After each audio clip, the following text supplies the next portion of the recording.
Hotel clerk refuses room to a black woman, not knowing she's the new owner of the chain. Ma'am, this isn't that kind of hotel. We don't rent to people who walk in off the street. The words cut through the humid Charleston air like glass. It was late afternoon, the lobby of the Magnolia Grand Hotel glowing with polished marble and brass fixtures. Tourists in linen and pearls drifted past, their laughter echoing under the chandelier. And there, at the check-in counter, stood Clara Jefferson, 58, wearing a soft blue dress and holding her worn leather purse tight against her chest. She blinked, not sure she'd heard right. "Excuse me?" The young clerk, Rebecca Shaw, didn't look up from her computer. Her manicured fingers tapped the keyboard with quick, practiced irritation. "I said we don't rent to walk-ins without a reservation. Especially not on weekends." Clara looked around. 3 people had just checked in before her, each without a reservation, each greeted with a smile. She'd watched them. A white couple from Ohio. A group of college kids laughing about the beach. No one had been told we don't rent to walk-ins. "I can pay right now," Clara said quietly. "One night. Standard room. That's all I need." Rebecca finally looked up. Her eyes scanned Clara's face, then dropped to her purse and the slight tear in her sleeve. Her expression hardened, polite but cold. "Ma'am, our rooms start at $250 a night. You might want to try the motel down on Meeting Street. They're more affordable." The words hit harder than a slap. The man in line behind Clara shifted awkwardly, pretending to look at his phone. A security guard near the entrance straightened, watching. The silence pressed heavy. "I said I can pay," Clara repeated, her voice trembling but firm. "You haven't even asked for my ID." Rebecca sighed and lowered her voice, as if sharing a secret. "Look, I'm just trying to save you some embarrassment. This is a luxury property," not Clara's hand tightened around her purse. "Not what?" The clerk hesitated, then forced a tight smile. "Not the kind of place people just walk into from the street. You understand." Every word dripped with the same tone Clara had heard her whole life. "Not your kind.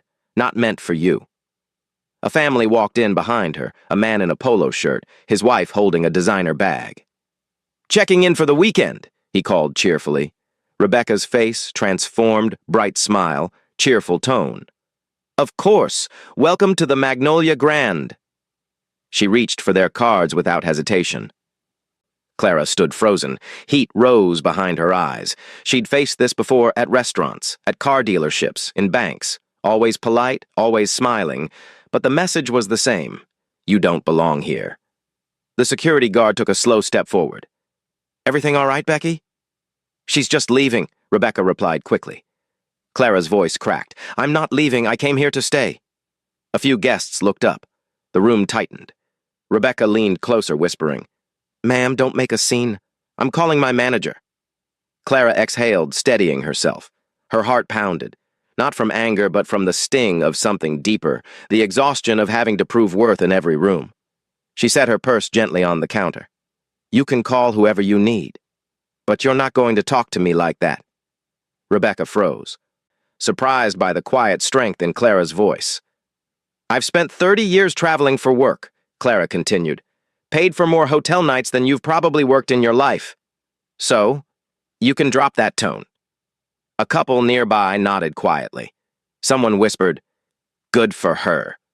Before Rebecca could respond, a voice called from behind the front desk. "What's going on here?" The assistant manager appeared tall, white shirt crisp, name tag shining. He looked between them, then at the computer screen, then back to Clara. "Ma'am, is there a problem?" Rebecca spoke first, quick and defensive. "She's insisting on a room. Says she can pay cash. No reservation." "I didn't say cash," Clara interjected. "I said I can pay." The manager frowned, stepping closer to the monitor. "What's your name, ma'am?" "Clara Jefferson." He hesitated for a fraction of a second, just long enough for her to notice. Then he forced a smile. "I'm sorry, Miss Jefferson, but all our standard rooms are occupied." Behind him, the family from Ohio was being handed their keys for a standard room with a city view. Clara's breath hitched. She gathered her purse and straightened her shoulders. "You'll regret this," she said quietly, not as a threat, but as a truth. As she turned to leave, the doorman opened the glass doors, letting in the golden light of the Charleston sunset. The reflection in the glass caught her expression, not broken, but burning. Outside, she took one steady breath, the kind that comes before a storm. But what Rebecca didn't know, what no one in that lobby could have guessed, was that the woman she just turned away didn't need a reservation to belong there. Because soon Clara Jefferson would walk back through those same doors not as a guest, but as the new owner. Clara Jefferson sat in her car, the air conditioner humming against the sticky South Carolina heat. Her hands were still shaking as she gripped the steering wheel. Through the windshield, the Magnolia Grand glimmered like a palace white pillars, gold lettering, the kind of place that called itself historic, but felt like history she was never meant to touch. For a long moment, she didn't start the engine. She just breathed, staring at her own reflection in the rearview mirror. 60 years of life stared back, lines of strength, not age. Not the kind of place people walk in from the street, she whispered bitterly, repeating the clerk's words. Her chest tightened, because she'd heard that sentence before, different words, same message. The memory came fast, uninvited. She was 16 again, standing outside the Pinecrest Diner on a hot July afternoon. A help-wanted sign hung in the window. She had her application neatly folded, pressed shirt, polished shoes. When she stepped inside, the Onera red-faced man with suspenders didn't even glance at her form. He just said, "We're not hiring right now." An hour later, she walked by again and saw him hand the same sign to a white girl from her high school. That was 1981, but it might as well have been yesterday. Clara blinked hard, pushing the memory away. She turned the key, the old Honda coughing before it started. Her knuckles were pale against the wheel as she drove down Meeting Street, passing shops and restaurants that always felt not for her. As she stopped at a red light, another memory surfaced, this one sharper. 10 years ago, at a corporate conference in Atlanta, Clara had been the only black regional manager in the room. The hotel staff had mistaken her for the event planner, then later asked her to fetch coffee for the guests. She had smiled politely, corrected them, and led the quarterly presentation that closed a six-figure deal. That was the day she learned that dignity was something you carried like armor, even when no one else could see it. And yet, sitting there in her car now, she felt that armor crack. She parked by the riverfront, watching boats drift lazily across the Cooper River. The smell of salt and diesel filled the air. Her phone buzzed with a text from her niece. "You made it to Charleston yet, Auntie C?" Clara didn't answer. She just stared at the water. She'd come to Charleston for a reason, not for a vacation. Not even for rest. She'd come to quietly check on a business deal she'd signed 3 months ago. Something big. Something she hadn't told her family about yet. She smiled to herself, thinking of the irony. All that paperwork, all those contracts with lawyers and brokers, all those signatures, hers among them. And still, a girl behind a hotel desk had looked at her and decided she wasn't the kind of guest they wanted. Her phone buzzed again, pulling her back. This time it was a voicemail from an old friend, Lena, the woman who'd been with her through decades of ups and downs. "Girl, I saw your picture in that business magazine. You didn't tell me you were out here buying hotels now. You better call me before I see you on TV." Clara chuckled softly. But the laughter faded quick. Buying hotels. Owning property. Creating safe spaces for travelers who looked like her. That was supposed to be the dream. Her dream. Now she couldn't even get a room in one of them. She leaned her head against the steering wheel, eyes closed. The pain wasn't just about what happened, it was about how familiar it felt. The same disbelief, the same sting. It didn't matter how many degrees she had, how many boards she sat on, how successful she'd become. To some people, she'd always be less than. But something inside her shifted, slowly, quietly. She thought of her father, how he used to tell her, "Baby girl, we don't fight with our fists no more. We fight with our presence. You show up. You stand tall. You make 'em see you." She sat up, straightening her back. No, she decided. She wasn't going to run this time. She opened her purse and pulled out the folded copy of the Magnolia Grand acquisition documents, the ones signed by the holding company she now co-owned. Her name was right there, bold and legal. Clara L. Jefferson, partner and investor, Magnolia Hospitality Group. Her breath steadied.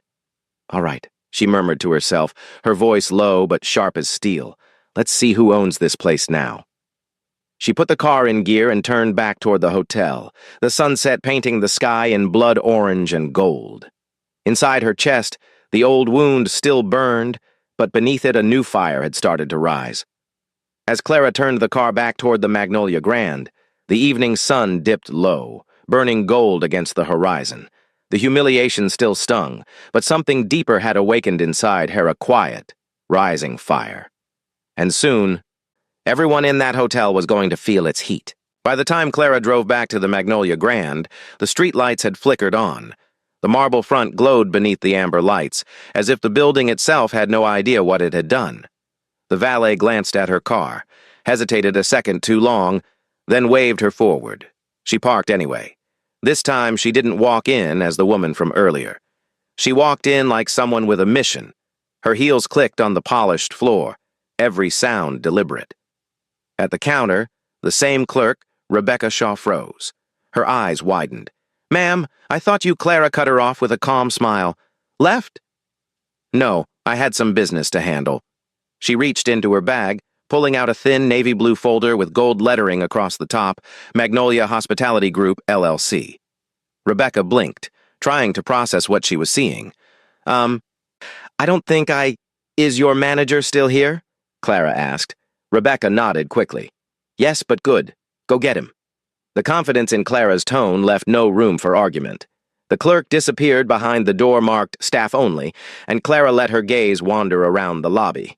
Couples checked in, bellhops rolled suitcases, soft jazz played from the speakers.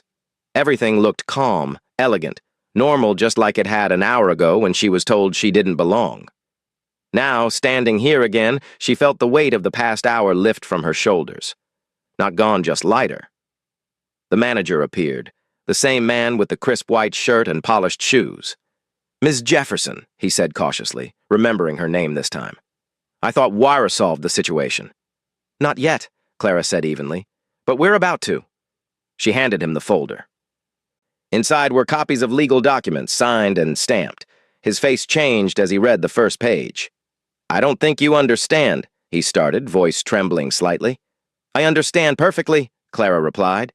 "That's the purchase agreement for Magnolia Hospitality's most recent acquisition, the Magnolia Grand Hotel." The color drained from his face. "You mean yes," she said, her voice calm but sharp. "I'm one of the new owners." A murmur rose from the lobby as a few guests turned to look. Rebecca had reappeared, standing frozen behind the counter, her mouth slightly open. Clara turned to her, still composed. "You remember me, don't you? The woman who wasn't the kind of guest you rent to from the street." Rebecca stammered. Didn't mean Clara held up a hand.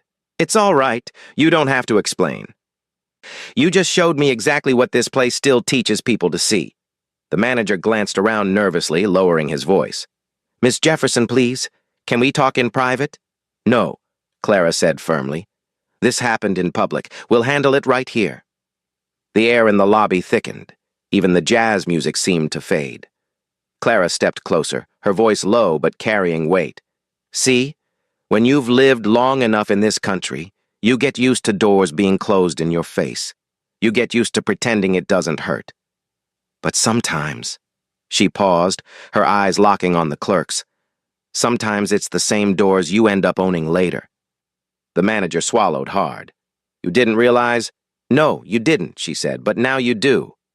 She looked around the lobby again, at the guests watching from behind their suitcases, at the staff who had gone silent. "I'm not here to humiliate anyone, but things are going to change, and it starts tonight." Her phone buzzed in her purse. She ignored it. The manager finally found his voice. "What do you want us to do?" "Simple," Clara said. "You're going to treat every person who walks through those doors like they belong here, because this hotel is supposed to stand for Southern grace, not Southern exclusion." Rebecca's eyes glistened. "I'm sorry, Miss Jefferson. I really am." Clara exhaled slowly. "You don't owe me an apology. You owe it to the next person who walks in looking like me." A long silence followed. Somewhere near the elevator, a bell chimed. Then, Clara smiled, not the polite kind, but the kind that came from deep, hard-earned peace. "Now I'll take that room, please. Top floor." Rebecca nodded, her hands trembling slightly as she typed. "Yes, ma'am." "Right away!" As Clara signed the guest slip, she noticed her reflection in the counter's glass surface, still proud, still strong. When she turned toward the elevator, a man in a gray suit stepped forward. "Excuse me, ma'am," he said softly. "I just wanted to say, that was powerful." Clara nodded. It wasn't power. It was presence. The elevator doors opened. She stepped inside, the folder tucked under her arm, her head held high. As the doors closed, the last thing she saw was Rebecca standing behind the counter, staring down at her own reflection, finally seeing herself for what she had done. Clara didn't sleep much that night. The suite was quiet, the sheets crisp and expensive, but her mind was wide awake. She sat by the window, Charleston's city lights stretching across the horizon, reflecting off the harbor like a sea of fireflies. She should have felt victorious. She'd stood up for herself, claimed her ownership, made them see her. But the satisfaction came with a bitter aftertaste. Because deep down, Clara knew this wasn't just about one hotel clerk's ignorance. It was about a system that taught people to look at her and see less. At dawn, she poured herself a cup of coffee and called James Porter, her business partner in the Magnolia deal. "Morning, Clara," his voice came through sleepy but curious. "You're up early. Everything all right?" "Not exactly," she said, pacing by the window. "Something happened at the hotel last night. Something we can't ignore." She told him everything from the lobby humiliation to the moment she handed over the ownership papers. There was a long pause on the other end. "Damn," James muttered finally. "You want to make a statement?" "I want to make a change," Clara replied. "We didn't buy this hotel just to own it. We bought it to fix it." Later that morning, the management team was called into the conference room on the mezzanine level. The same marble floors, but the energy was different, tighter, cautious. The staff whispered as Clara entered, wearing a navy blazer and calm determination. Rebecca sat near the back, pale and fidgeting. The general manager, Mr. Whitaker, cleared his throat as Clara took the front seat. "Miss Jefferson," he began carefully, "I think we all owe you an apology for last night's misunderstanding." Clara placed her folder on the table. It wasn't a misunderstanding. It was a mirror. The room went quiet. "You all saw a black woman walk through that door and assumed she didn't belong. You assumed I couldn't afford to be here, that I was out of place. You didn't see a customer. You saw a stereotype." One of the senior clerks shifted uncomfortably. "Ma'am, we've just been following hotel policy." "Whose policy?" Clara asked, cutting him off. "The one that says who looks like they can afford comfort? The one that decides who's respectable based on what they wear or the color of their skin?" No one answered. She leaned forward, her tone steady but fierce. "Policies don't create bias. People do, and this hotel's been running on the same silent rules for too long." James entered the room halfway through the meeting, holding a stack of reports. "We've done our research," he said. "Out of over 100 guest complaints in the last 2 years, nearly half came from people of color. Most said they felt unwelcome, disrespected, or watched. That's not coincidence. That's culture." Mr. Whitaker wiped his forehead. "We didn't realize." Clara's gaze sharpened. "That's the problem. You didn't want to realize." She stood, walking slowly around the room. "Do you know what it feels like to have to prove you belong? Every day, every room, every conversation?" She paused behind Rebecca, who sat frozen. "That's the exhaustion of being black in America. You can't ever just be. You always have to justify your right to exist." Rebecca's voice came out shaky. "Miss Jefferson, I swear I didn't mean to." "I know," Clara said softly. "That's what makes it worse. You didn't mean it. But it happened anyway, and it happens every single day to people who look like me." For a long moment, no one spoke. The only sound was the faint hum of the air conditioner. Then Clara looked directly at Whitaker. "Here's what's going to happen. Starting next week, every staff member from the front desk to upper management will complete bias and empathy training. Not the kind with PowerPoint slides and free donuts. Real training. Led by professionals. Real conversations about race, respect, and representation." Whitaker nodded slowly. "Understood." "And from now on," Clara added, "we're implementing a new hiring initiative. More diverse staff, more black leadership.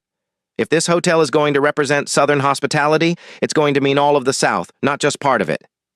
James smiled faintly from across the room. Clara gathered her things ready to leave, but turned at the door. One more thing, she said, looking at Rebecca. You'll stay. You'll go through the training too. You'll learn. Then you'll help lead it. If we're going to build change, we start with accountability, not punishment. Rebecca blinked, surprised. You're not firing me? No, Clara said. You'll work for me instead. A murmur spread through the room, surprise, confusion, maybe even admiration. Clara walked out, heels clicking like punctuation marks behind her. As the door closed, James caught up to her. That was bold. Clara gave a tired smile. Change always is. Outside, the morning sun poured through the tall glass windows. The same hotel, same marble, but something in the air had shifted. For the first time, the Magnolia Grand didn't feel like it was owned by history. It felt like it was owned by her. Hi, friend. Before we continue, I need your help. We've noticed the channel losing traction, and subscribing is one of the best ways you can support us. It's quick, free, and helps us keep delivering great content for you. Your support means everything. Comment your city or country below. Let's see how far this community reaches. Thank you now. Back to the story. 2 weeks later, Charleston shimmered under the thick summer air. The Magnolia Grand looked the same from the outside, elegant, historic, perfectly polished, but inside, the atmosphere was shifting. Staff were quieter, more careful. The new training program had started, and whispers about the incident still floated between the front desk and the kitchen. For Clara, things hadn't quieted at all. Every morning began with emails, press requests, investor calls. The story of the hotel owner mistaken for a guest had spread faster than wildfire. Some called her a hero, others called her too sensitive. She didn't care much for either. But the noise outside wasn't the problem. The noise inside was. That evening, she sat in her office overlooking the courtyard, a converted corner suite she'd claimed as her workspace. The golden hour light spilled across the desk, catching the photo frame beside her and her son, Malcolm, standing in front of her first business years ago. He was her pride, a social justice attorney in New York, sharp, idealistic, relentless. She dialed his number. He picked up on the second ring.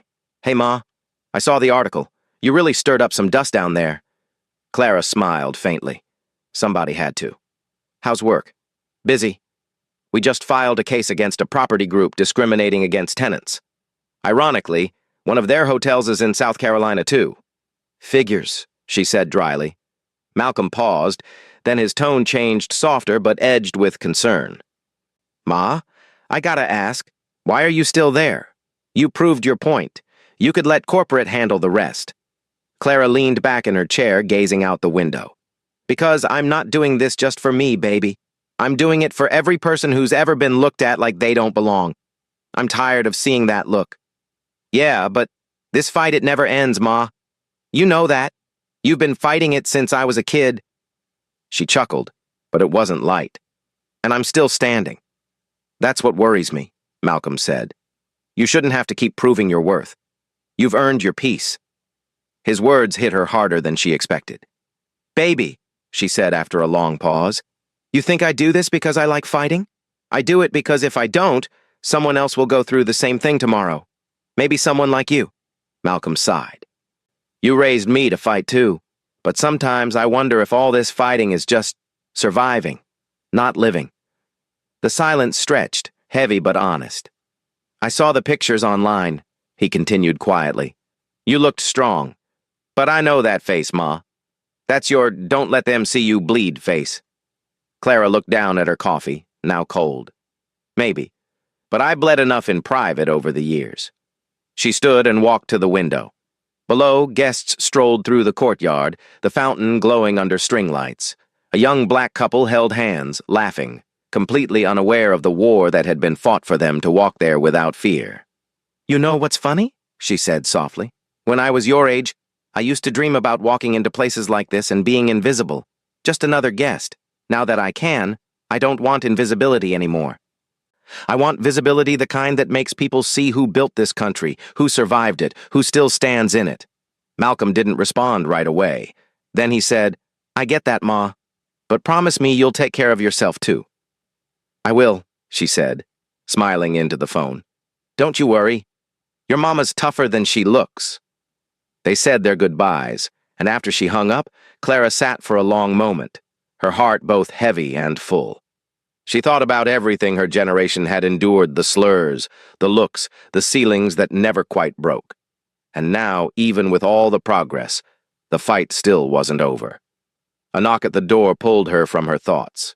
It was Rebecca holding a notebook and looking nervous. "Ms. Jefferson? Sorry to bother you. I wanted to thank you for not firing me." Clara motioned for her to come in. "You've been doing the training?" "Yes, ma'am. It's harder than I expected. Listening to people talk about their experiences, the things I've said without realizing. It's been eye-opening." Clara nodded. "That's the point. Growth isn't supposed to be comfortable?" Rebecca hesitated. "Can I ask you something? When you were standing in front of me that night, when I treated you like that, what were you thinking?" Clara looked at her for a long moment. "Honestly, I was thinking how tired I was, how many times I'd had to swallow my pride just to stay calm. But I was also thinking about how, if I lost control, you'd walk away thinking you were right about me. And I couldn't let that happen." Rebecca's eyes watered. "I don't know how to fix what I did." "You don't fix it," Clara said. "You learn from it. You do better next time. And the time after that?" Rebecca nodded slowly, tears slipping down her cheek. "Thank you for giving me that chance." Clara managed a small, weary smile. "Just make it count." When Rebecca left, Clara turned back to the window. The sound of the fountain mixed with distant city traffic, steady and endless. The fight had changed shape over the years, from lunch counters to boardrooms, from protest signs to property deeds. But the mission was the same, not to win every battle, but to keep showing up, to stand tall, and to be seen. The following month, the Magnolia Grand looked different, not in architecture or color, but in energy. The air was lighter, the smiles less forced. The bias training had finished its second round, and staff meetings now included words like accountability, representation, and grace. Clara saw the change in small moments, the way the bellhop greeted older guests with warmth, how the front desk staff chatted easily with visitors of every background. It wasn't perfect, not yet, but it was a start.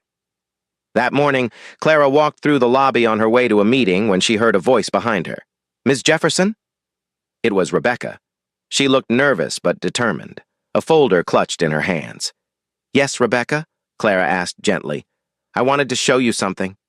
Rebecca hesitated, then handed her the folder. Inside were printed notes, survey results, and a proposal titled Hospitality with Humanity.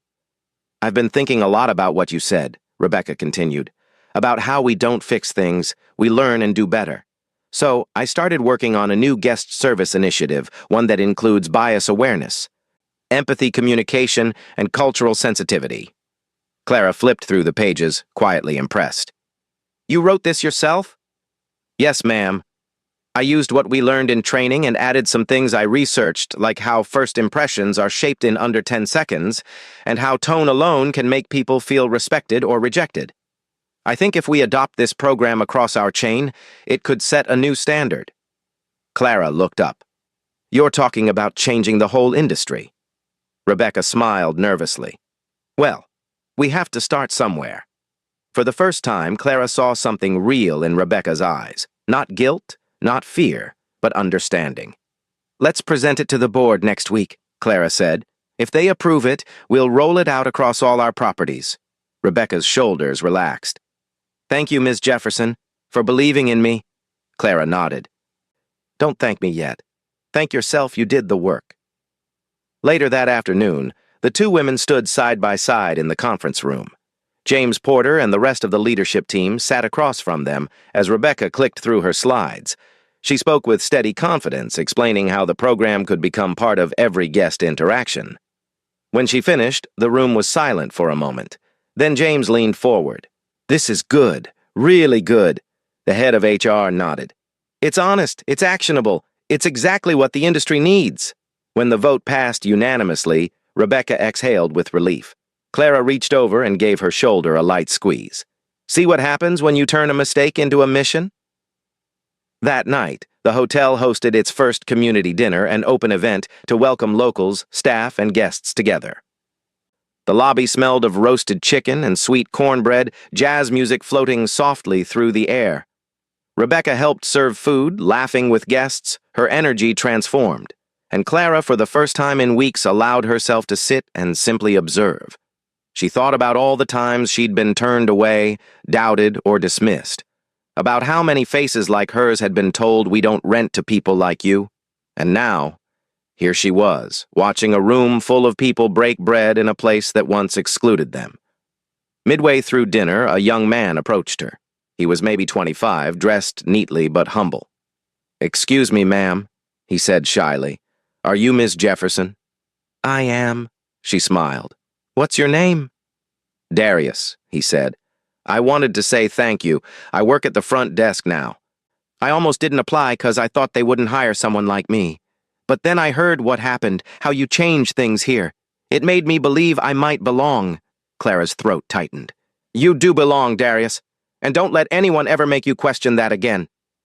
He nodded, eyes shining. "I won't." "Thank you, ma'am."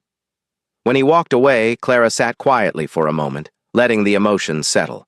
Across the room, Rebecca was refilling drinks, laughing with a group of guests.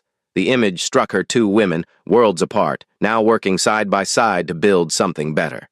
Later that night, as the event ended, Rebecca approached Clara again. Her voice was soft. "You know, I used to think racism was about hate. Now I see it's often about blindness, not seeing what's right in front of you. I was blind for a long time." Clara nodded slowly. "And now?" "Now," Rebecca said, "I'm learning to see, even when it's uncomfortable." Clara smiled. "That's the first step toward real change." As the last guests drifted out and the lights dimmed, Clara stood alone in the middle of the lobby, the same lobby where she'd once been humiliated. The marble floor gleamed beneath her feet. The chandelier shimmered softly above. This time, though, she didn't feel like she was standing in someone else's house. This time, she felt at home. And for the first time in a long time, Clara Jefferson, daughter of the South, survivor of 1,000 small injustices, felt something she hadn't dared to feel in years: hope. A year later, the Magnolia Grand had become something new. The front desk had changed. The energy had changed. The kind of people walking through the doors had changed too. Families, business travelers, artists, couples all colors, all stories checked in without a second glance of suspicion. And every time Clara walked through the lobby, someone stopped her. A guest, a staff member, a young trainee. They'd shake her hand, thank her, or tell her how they'd heard her story. It wasn't fame, she felt it was validation. This morning, she stood near the entrance, watching the sunlight spill across the marble floors. A new plaque gleamed near the front desk. It read, "Respect is not optional." Dedicated to every guest who was told they didn't belong. Rebecca had suggested it. Clara had approved it without hesitation. The door swung open, and a family of 3 stepped in: parents and a young boy, maybe 9. The father was black, the mother Latina. The clerk, a new hire named Darius, greeted them with a warm smile. "Welcome to the Magnolia Grand. You checking in or joining us for brunch?" Clara couldn't help smiling. A year ago, that same question would have sounded cautious, guarded. Now it sounded like music: easy, natural, human. She turned and made her way toward the courtyard cafe. James was already there, sipping his coffee. "Morning, boss lady," he teased. "Morning," she replied, sliding into the seat across from him. "Hard to believe it's been a year," he said, looking around. "You did it," Clara chuckled. "We did it. But it's not done. It never really is." He nodded. "Still, this place feels different. Feels like home." She looked out at the fountain, where guests sat chatting under umbrellas. That's the point. Everyone deserves a space that feels like that. Rebecca walked by just then, carrying her laptop, smiling as she passed. She paused. "We're launching the training at 2 more hotels next month. Just thought you'd want to know." Clara grinned. "Good work, Rebecca. Keep it going." When she left, James leaned back. "You think people ever really change?" Clara took a moment before answering, not all at once. But one story, one experience, one conversation at a time. "Yeah, I think they can." She stood, smoothing her jacket, and looked out at the lobby again. A white couple was laughing with a black concierge over directions. A group of tourists posed for pictures under the chandelier. The world wasn't perfect. It wasn't healed. But for this small corner of it, something had shifted. She remembered her father's words, the ones that guided her through every storm. We don't fight with our fists anymore, baby. We fight by showing up, and that's exactly what she had done. As she walked toward the exit, a young woman stopped her. "Excuse me," she said softly. "Are you Miss Jefferson? I just wanted to say thank you. My mother told me your story. It made me believe I could start my own business one day." Clara smiled, eyes kind. "Then you better go do it, honey. The world needs what you've got." The woman nodded, emotional, and Clara stepped outside into the Charleston sun. The air was warm, the kind of southern warmth that wrapped around you like memory. She looked back once more at the Magnolia Grand, not just a building, but a reminder. Change wasn't a single moment. It was a ripple, a movement, a story retold by those who finally felt seen. And as the breeze carried the scent of the harbor, Clara whispered to herself, "We're still rising." Hi, friend. Before you go, if this story moved you even a little, please take a second to subscribe to the channel. It's quick, it's free, and it helps us keep bringing you powerful stories like this one. Drop a comment with your city or country. Let's see how far this community reaches. And don't forget to share this video so more people around the world can feel what you just felt. Thank you for being part of this journey. Now, on to the next story.